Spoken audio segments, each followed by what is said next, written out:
Ganhador de vários prêmios literários, o potiguar João Almino é lembrado por ter escrito 4 livros sobre Brasília, uma cidade com pouca tradição literária, uma cidade muito jovem. Agora ele lança este Enigmas da Primavera, sobre a Primavera Árabe e que fala também das manifestações de junho de 2013 aqui no Brasil. A entrevista foi feita pelo jornalista Roberto Seabra. Escritor e diplomata, João Almino é autor de Enigmas da Primavera, um livro novo que ele está lançando aqui em Brasília. E ele também escreveu uma série de livros que se passaram também em Brasília. Eu queria começar a nossa entrevista perguntando para você como é que você conseguiu relacionar aí um jovem que saiu de Brasília, que foi para Madrid, foi para Granada, Brasília, Espanha, que acompanhou acontecimentos aí no mundo inteiro, e tudo isso também envolvido pelo mundo virtual da internet. Como é que você construiu essa história a partir de todos esses ambientes? Eu começo pelo personagem. Então, inicialmente, eu criei esse personagem. Eu morava fora do Brasil. Na época, eu morava em Chicago, quando eu comecei a escrever o romance. E o que eu tinha era esse perfil dele, um jovem muito ligado nas redes sociais. Então, esse aspecto das redes sociais, da instabilidade do mundo contemporâneo e da instabilidade do próprio personagem, esses ingredientes eu já tinha. E aí ocorreu que eu me mudei, passei a morar na Espanha. E pela primeira vez eu tive uma ideia que eu queria testar, não sabia se ia dar certo ou não.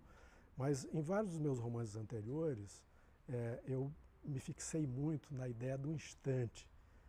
Por exemplo, no Livro das Emoções, do instante fotográfico, nas 5 Estações do Amor, de um instante também, inclusive há toda uma filosofia da personagem em torno do instantaneísmo. E eu imaginei o seguinte, será que é possível no romance você ter uma distância em relação ao presente, nesse caso? E aliás, há um livro meu, da minha pré-história, cujo título é A Idade do Presente. Então, será que é possível a gente descrever o presente tal como ele está se desenvolvendo e, ao mesmo tempo, fazer disso um tema de romance que possa permanecer, ou seja, que seja estritamente romance, que seja estritamente ficção, que não esteja substituindo nem o trabalho do historiador, nem o trabalho do jornalista? Então, eu resolvi testar isso. E chegando na Espanha, coincidiu com um momento, primeiro, do Festival Mundial da Juventude, dos católicos, depois de várias manifestações, do movimento do 15M, chamado, lá na Espanha, né? Depois houve, com repercussões lá, mas em várias partes do mundo, as primaveras árabes. Depois houve manifestações em vários lugares do mundo, né? Nos Estados Unidos, na Espanha eu já mencionei, mas na Turquia, no Chile, enfim, no Brasil, inclusive. Então, foram ingredientes desse presente que eu quis retratar no romance. E ao fazer isso, me ocorreu também o seguinte, que esse personagem poderia ter um diálogo com uma geração precedente, dos avós, uma geração também que tinha sido muito engajada politicamente, mais até do que ele, que se via como parte de uma geração muito passiva, mas que de repente, através das redes sociais, foi chamada a se manifestar. E me interessou um tema muito contemporâneo, que continua, infelizmente, muito contemporâneo, que é o tema do radicalismo islâmico. Então, esse jovem, ele se converte, então pretende se converter ao Islã. Ele tem uma avó, inclusive, que é muçulmana, e nesse período posterior às primaveras árabes, ele tem contato, inclusive, com alguns grupos radicais, através das redes sociais. João Almino, você parece que tem sempre um tema político nos seus livros, né? No Livro das Emoções tem um político que é antagonista do personagem principal. Aqui no último livro também tem um tema político, um personagem político. Por que a política é tão importante na sua literatura? Eu acho que tem uma presença desses temas ainda como um pano de fundo, né? Eu acho que esses temas nunca estão no primeiro plano das narrativas. Quando eu, não diria que abandonei, mas pelo menos do ponto de vista da escrita, acabei deixando de lado, de fato, a filosofia política, a história, a ciência política, eu passei, de fato, a me dedicar exclusivamente à ficção, isso já há 30 anos. Então, a partir daí, eu propositadamente deixei a política realmente apenas como um plano de fundo. A política e a filosofia também, embora sejam temas que acabam, de fato, me interessando ainda. Quanto às manifestações, de fato, as de 2013, eu acredito que tiveram uma característica muito particular e que tem pouco a ver, por exemplo, com as manifestações mais recentes no Brasil. E elas se inseriram no movimento mundial, quase, como ocorreu com aquelas manifestações de 68 também, que acabaram ocorrendo em vários lugares do mundo. Começou na França e se espalhou para o resto do mundo. Espalhou para o resto do mundo. Nos Estados Unidos, por exemplo, tiveram muito presentes também. E essas de 2013 tiveram uma característica semelhante desse ponto de vista, porque houve, na Espanha, né, na Turquia, no Chile, nos Estados Unidos, com Occupy Wall Street, com as primaveras árabes, no Brasil, inclusive, e elas têm algumas características muito particulares, mas um pouco, digamos, dizendo que elas seriam semelhantes àquelas dos anos 60, elas têm em comum o fato de terem sido manifestações que ocorreram de surpresa e os manifestantes não se veem como parte, digamos, do establishment, né, da política estabelecida. Eles vêm de um lugar realmente inesperado e passam a fazer reivindicações até certo ponto inusitadas. Nas de 2013, inclusive, de uma maneira muito mais diversificada, porque isso tem muito a ver com as redes sociais, que são a novidade recente. Então, a gente não, inclusive em alguns casos, no Brasil muito especialmente, era difícil verificar qual era o foco, de fato, principal das manifestações. João Mino, quem lê os seus livros vê que a questão da linguagem é muito importante, às vezes mais importante do que a própria história, né? No livro das emoções tem a linguagem fotográfica, né? No Cidade Livre tem a linguagem da internet, dos blogs, né? E no Enigma da Primavera, qual é a sua abordagem sobre a questão da linguagem?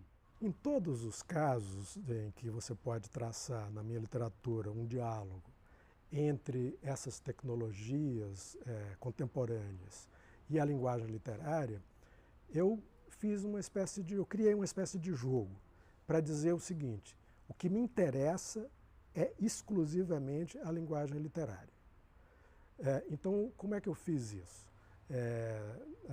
Em alguns dos casos, por exemplo, em Samba Enredo, eu usei a linguagem do computador, né? Inclusive o livro é narrado em primeira pessoa por uma máquina, que é uma espécie de supercomputador do futuro. Você já mencionou os outros casos aí, o diálogo com a fotografia, o diálogo com o blog, etc. Em todos os casos, é uma escolha radical, uma opção radical pela palavra. Então, por exemplo, no caso da fotografia, a fotografia nunca aparece. O fotógrafo é cego. O leitor está lendo uma descrição feita por um fotógrafo cego. É verdade, senhor, que eu queria ver a fotografia. Será que não tem no meio do livro aqui as fotos? Então, será que ele não vai botar nenhuma foto para eu ver? Então, se eu colocasse a foto, eu desfaria essa minha intenção. Então, o que é que está lá? É a palavra. Você só pode, digamos, ver a fotografia através da palavra. E é a forma de tratamento da palavra que me interessa, é a escolha das palavras, a maneira como elas estão encadeadas, que vai transmitir para o leitor, assim como transmitiu para o próprio fotógrafo, a emoção do momento. Então, no caso do blog de Cidade Livre, acontece a mesma coisa. Algumas pessoas talvez quisessem que ali estivesse a própria linguagem do blog, que não me interessa, porque é uma linguagem muito pobre literariamente, em geral. Então, o que eu fiz? Eu criei uma história pela qual o narrador vai colocando a sua história num blog, vai recebendo comentários dos leitores, que podem ser esses de blog, assim, né, gostei, né, maravilha, legal, sei lá, qualquer coisa assim. Mas o que você lê é a revisão que foi feita de todo esse trabalho. Inclusive, um olhar de cima, já né, com um sobre olhar, isso, né? já com uma decalagem de tempo. Então o que você vê é a narrativa, o que você lê é a narrativa sobre todo esse processo. Queria que, para encerrar a nossa entrevista, que você me dissesse por que um escritor potiguar, nascido em Mossoró, no Rio Grande do Norte, tem essa obsessão por Brasília. Bom, esta é a quinta vez que eu moro em Brasília. Mas o começo foi um pouco por acaso. Quer dizer, eu vim aqui num final de ano, passar uns 3 meses no apartamento de uma irmã que morava aqui em Brasília, e escrevi 2 contos nesse período que eu estava aqui em Brasília. As histórias se passavam no Nordeste, mas foram escritos aqui em Brasília. Depois, quando eu estava já trabalhando no meu primeiro romance, me ocorreu inclusive que eu podia reaproveitar aqueles contos, não na sua linguagem e não nas suas histórias, mas quanto aos seus personagens. Eu pude aproveitar 2 desses personagens no romance. E me ocorreu também o seguinte: o Brasil estava numa fase de transição muito importante, naquele momento, o início da democratização. Eu não queria repetir a literatura que se fazia até aquele momento, eu achei que era um momento talvez de criar uma linguagem diferente, um pouco nova. Achei que também, se eu situasse as minhas histórias no Nordeste, seria muito difícil eu fugir de um tipo de literatura que até hoje eu admiro, por exemplo, os romances do Graciliano Ramos. Eu não poderia, literatura regional, né? eu não poderia repetir aquilo. Então, Brasília era algo, para mim, desafiante, se eu situasse as histórias em Brasília. Eu estaria não necessariamente dentro de uma tradição, porque não se conhecia naquele momento, sobretudo, qual era a tradição. Estou falando de quase 30 anos atrás, né? E me pareceu que, se desse certo, seria interessante. Apenas isso, situar as histórias em Brasília. Agora, depois outras ideias foram me ocorrendo. Uma história leva a outra. Por exemplo, Brasília como um projeto, como uma utopia até certo ponto frustrada, enfim, uma série de questões que depois passaram a me interessar. João, obrigado por participar do Casa das Palavras. Foi uma satisfação tê-lo no nosso programa aqui da TV Câmara. Muito obrigado, Roberto. É um prazer grande estar aqui com você nessa conversa.